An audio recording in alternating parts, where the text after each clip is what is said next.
Yon, so number 3 na. Kung hindi niyo napanood yung number 2 and number 1, hanapin niyo na lang sa video. So number 3, solve natin yung number 3 gamit quadratic formula. So number 3, 2x squared, sulat ko na lang ulit, plus 2x minus 12 equals 0. So step number 1, hanapin yung ABC.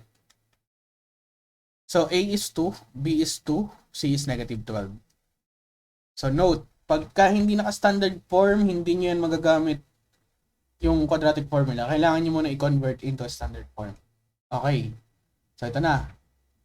Sulat natin ulit yung formula. Negative b plus minus square root of b squared minus 4ac all over 2a. So gamit tayo ng color-coded na highlighter para hindi kayo malito. So ito yan. Ganyan ginagawa ko para madali. Yan. So lahat nung magkakamatch na kulay, papalitan nyo. Okay, so A muna. Etong 2A na to, magiging 2 times 2. Kasi 2 yung A. Etong A dito, gagawin ko rin 2.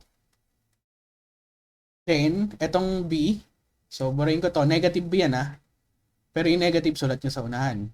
Ano yung B? 2. Then, eto B squared, burahin nyo, gagawin yung 2 squared. And then yung C sa dulo, burahin nyo, gawin yung negative 12. Okay, yun na. So, di ba madali lang.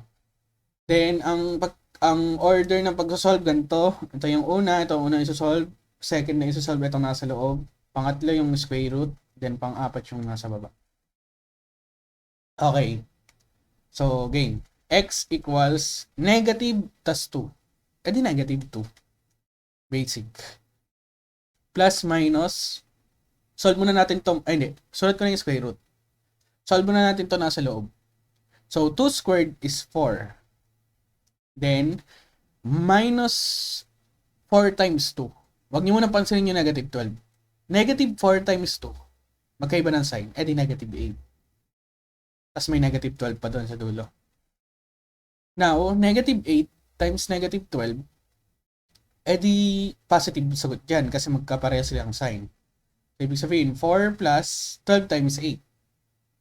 So, times nyo na lang. Ang sagot ata dyan, 96. Check natin. 12 times 8, 16. Tama, 96. So, 4 plus 96 is 100. So, ayun na yung step number 2. Nasolve na natin yung nandito sa loob. So, lalagay na natin yan dito sa radical. Then, square root nyo na agad. Kaya naman eh. Ano yung square root ng 100? Ayun yung step number 3. Editing. So, buburahin ko na to. Gagawin ko 10. Then, yung ilalim, ang last step, 2 times 2, edi 4. Okay na. Tapos na.